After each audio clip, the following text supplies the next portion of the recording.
So any questions or comments about that, Leela?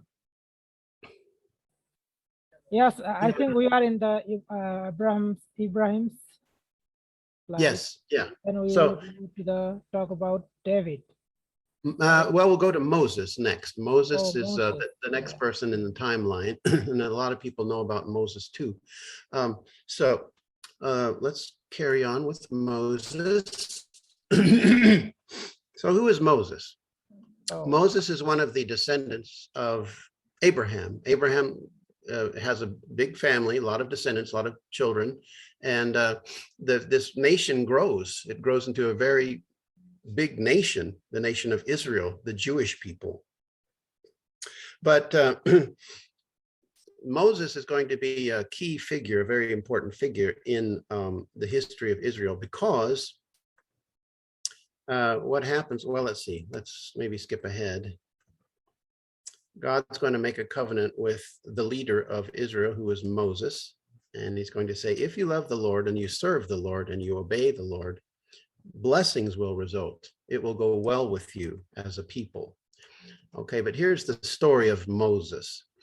The Jewish people were enslaved in Egypt.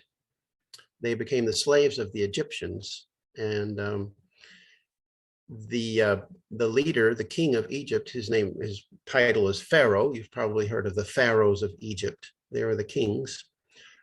He was getting worried about how big the Jewish nation was becoming, and he thought, well, they're going to rebel against me and try to overthrow my kingdom. So Pharaoh sent an order out that all of the male or the boy babies should be killed, so that they won't multiply and the nation won't get bigger. So he sends out this order to kill all the Jewish newborn baby boys. Well, Moses's mother hides him in a basket and puts him in the river Nile, and the little basket floats down the river and gets caught in these reeds back here. You can see the plants. It gets caught there, and who finds the baby but the daughter of Pharaoh? The daughter of Pharaoh finds him, and she just loves him right away, and she adopts him as her own son. So here's this Jewish slave boy that suddenly has become adopted into the king's family, and gets to be raised by the very wealthy and powerful Pharaoh of Egypt as kind of his adopted son. So that's quite the privilege. But what happens is that Moses sees that the Israelites, he knows that he's Jewish. He sees that the Israelites are being mistreated by the Egyptians, and Moses actually attacks and kills an Egyptian man who was beating a Jewish man. And so Moses is worried. He's afraid he's going to be arrested or killed for killing another Egyptian.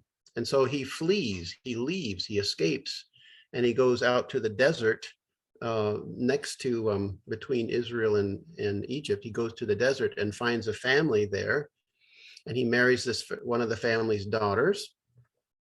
But God calls him here. These are just pictures of the Israelites, just pictures of being slaves in Egypt, somebody's idea of what that may have looked like, being slaves in Egypt. But God calls Moses to go back to Pharaoh and demand that Pharaoh let the Jewish people go so that they can go worship their God. And of course, Pharaoh says no, because Pharaoh has a good deal here. He's got all these slaves working for him, building all the beautiful things in Egypt. You know, he's got a lot of slave labor. And so he tells Moses, no, I'm not letting your people go.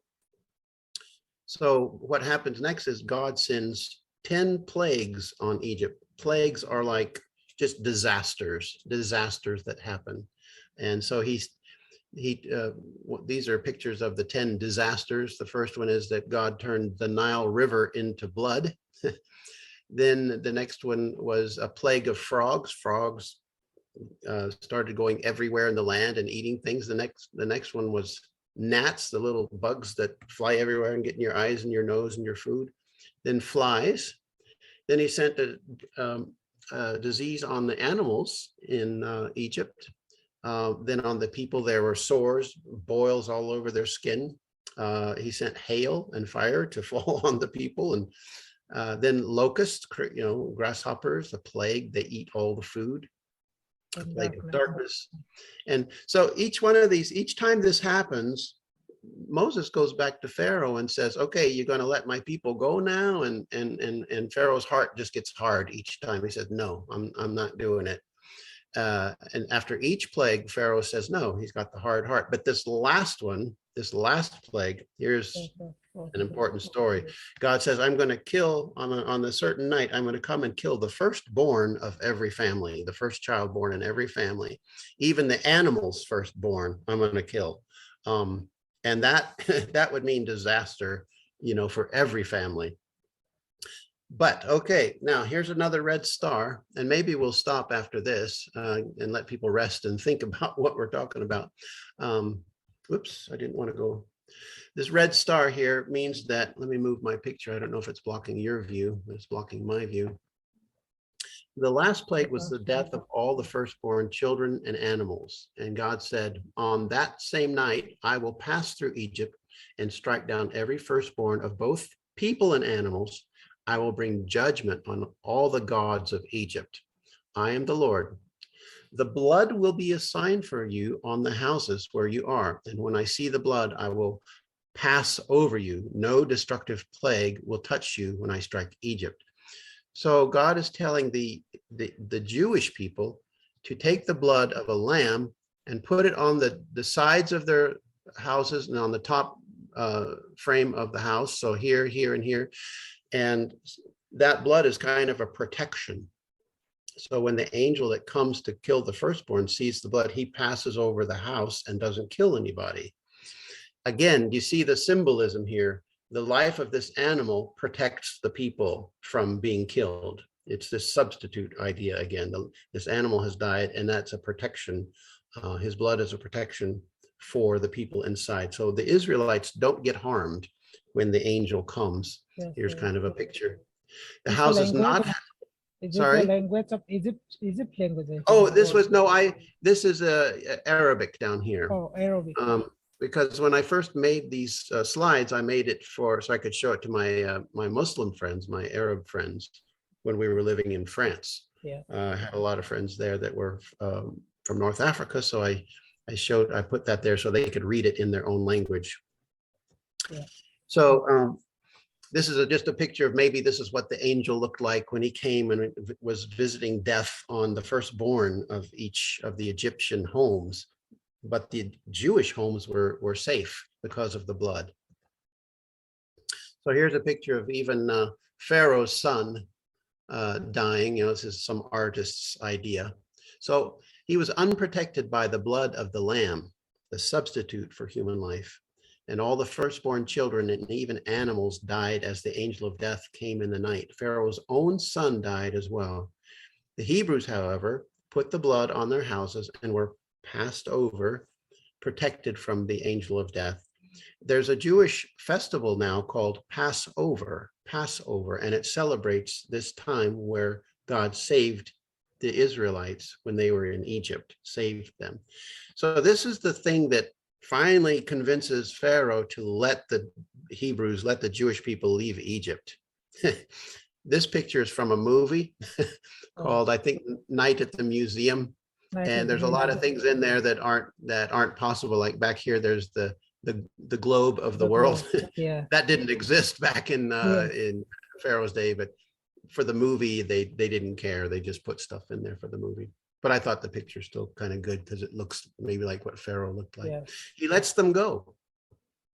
So the Hebrews gather all their animals and their families and their wealth, and they start to move out of Egypt and going toward the land of Israel, the land that God promised to Abraham. God promised Abraham that whole area, what we now call Israel.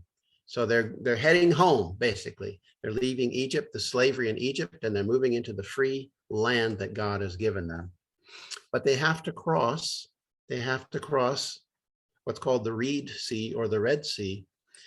And unfortunately, Pharaoh changes his mind at the last minute. He says, wow, we're going to lose all this free labor, all these slaves. I made a mistake. I'm going to go back and get them. So Pharaoh sends his armies out to pursue the Hebrews and to try to bring them back. And the Hebrews are coming up to the sea, and they're blocked by the water. They can't cross the water with, this many people.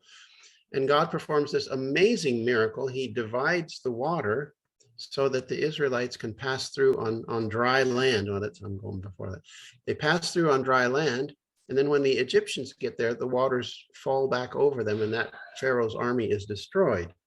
And so finally, the Israelites are safe on the other side and being led by a cloud during the day and a pillar of fire at night. They're being led. This is God's kind of presence there to lead them back to Israel. Now, here's a little map. You can see Egypt there on the left. And this is the route maybe that the Israelites took to finally come back into Israel, the land that was promised to them by God. Okay, we just have a few more slides and then we'll stop because it is almost 9 o'clock. So God leads the Hebrews to this Mount Sinai. Let's see if you can see my cursor here. Mount Sinai is down here in the southern part of the Sinai Peninsula, which belongs to Egypt today. And here's the land of Israel up here. But he leads them to this area down here in the desert called Mount Sinai. And nobody knows exactly which place it was, but they're going to camp there. The Hebrews are going to camp there, and God is going to start revealing his laws for the Israelite community, for the Jewish community. He's going to start giving them laws. And the most famous of the laws are what we call the 10 Commandments. And these are laws like love God first, have no other gods, don't make yourself idols, don't misuse God's name, honor your parents, don't lie, don't steal, don't want the things that your neighbor has, don't murder, things like this. So there's 10 of these famous first laws called the 10 Commandments. So God is giving these laws to his Jewish people because they are going to be the example for the rest of humanity, how God wants people to live. But in addition to the 10 Commandments, there were another almost 600 laws that God gave to regulate their society. And in those laws are many laws talking about how to sacrifice and what you sacrifice for. If you sin this way, here's how you can make payment for that sin with the sacrifice. A lot of laws have to do with that same idea. You've sinned against God. Here's how you offer sacrifice for it. So it becomes kind of standardized. It becomes kind of regulated because of these laws. In the desert, they, well, let's see, in the desert, this is what they had. They had something that looks sort of like this. This was a place of sacrifice. Now that they have the laws, they developed a place where they could sacrifice the animals. And this tent back here, this place back here, was to symbolize God's presence in the middle of their camp. So God is in the center of the camp. This is where you offer him sacrifice for sin and find forgiveness. So here again, animals are killed as a substitute for the people's sin, and it's all been ceremonialized or organized around this temple or this sacrifice there in the place called the tabernacle, the tent. Okay. We're probably going to stop here because this is a lot of information, but I want you to see one thing. Yes, there are lots of information. I think we have talked about Moses. Then we will talk about David. Oh, yeah, we'll get to that first. But one thing I want you to see before we stop for today is that God is a just God. You know, if we have judges here on earth in courts where you go if you've, got something wrong and you have a lot of traffic fines or something and you need to go to the judge and pay, the court because you have broken the law. God is a judge like that, but he's not like a human judge.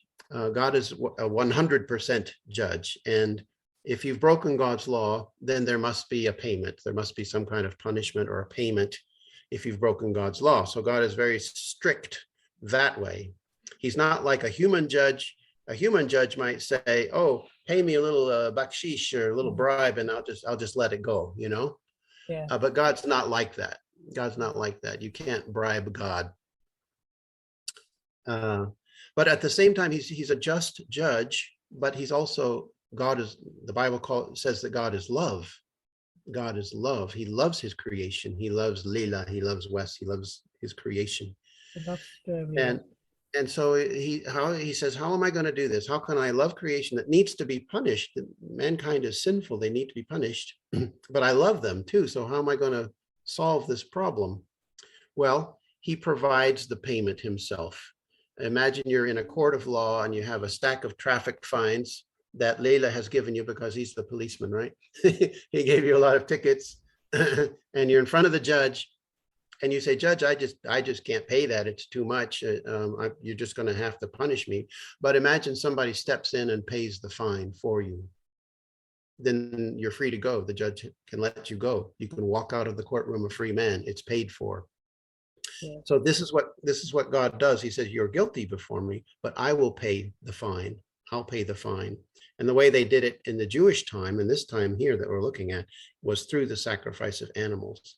But later on, then the promises start that later on, God's going to send his son, who will be the perfect sacrifice one time for all time. You won't need to do sacrifices again because he's sending his son to die in our place. But this is just leading up to this. These stories that we're looking at now are just leading up to this and preparing the people to know God's plan, that through sacrifice, he will, forgive us of our sins and restore the relationship with him that we had before. So here's just a few pictures of how that might have looked. Next week, hopefully we'll get to talk about David, carry on the story about David, because in David's time, then the prophecies begin. A prophecy is telling something that's going to happen in the future. Yeah. And it's going to get very specific. David is going to be pointing to the Messiah. There will be prophecies given pointing to the Messiah that's going to come, as you can see, 1,000 years after David. But these prophecies are going to come in through Isaiah, John the Baptist, and many, many others talking about this Messiah who's going to come. So before we stop today, I just want people to understand that these are real people. These are real places. These are historical events that actually happened. This is not a myth. You can go back into archaeology or science books or history books and find evidence of these people and what they did, where they lived, and the things they said. So it's really amazing to me that we have this much solid evidence, and it's not just a story that somebody made up. It's real history. Yes. And it's leading up to something. Yes. Okay. So today we have to talk about, I think, Noah and Abraham and Moses. Yeah, that's a lot. That's a lot to talk about. And so I hope people can digest that and maybe think about it again. But we'll finish. We won't finish the story completely next week, but we'll get close. We'll get close. Yeah, next week we'll complete. Yeah. So Leila, thank you for recording this and sharing it. And if people have any questions about it, they're welcome to, get in touch with me if they want to and talk about it. I'm happy to see if I can help people understand it. That's my one of the things I love to do. Yes. So really I enjoy to know about Jesus. So I have to know so many things about Jesus. So I'm recording and I will upload on YouTube because I can remember these things for my lifetimes. To review it and understand it better. Yeah. And once we get to Jesus, there's a lot to learn from him. But that's the big story at the end. That's the big story. Okay. Well, I guess we'll stop here. Yeah. Thank you. Okay. Next week we'll talk again. Okay, Leila. All right. We'll maybe see you over in the Asri Modern group later if you have time. Yeah, sure. Thank you. Okay. All right. Well, good night. I'm going to go get some breakfast. Yes. Go ahead. All right. Okay. All right. Okay. See ya.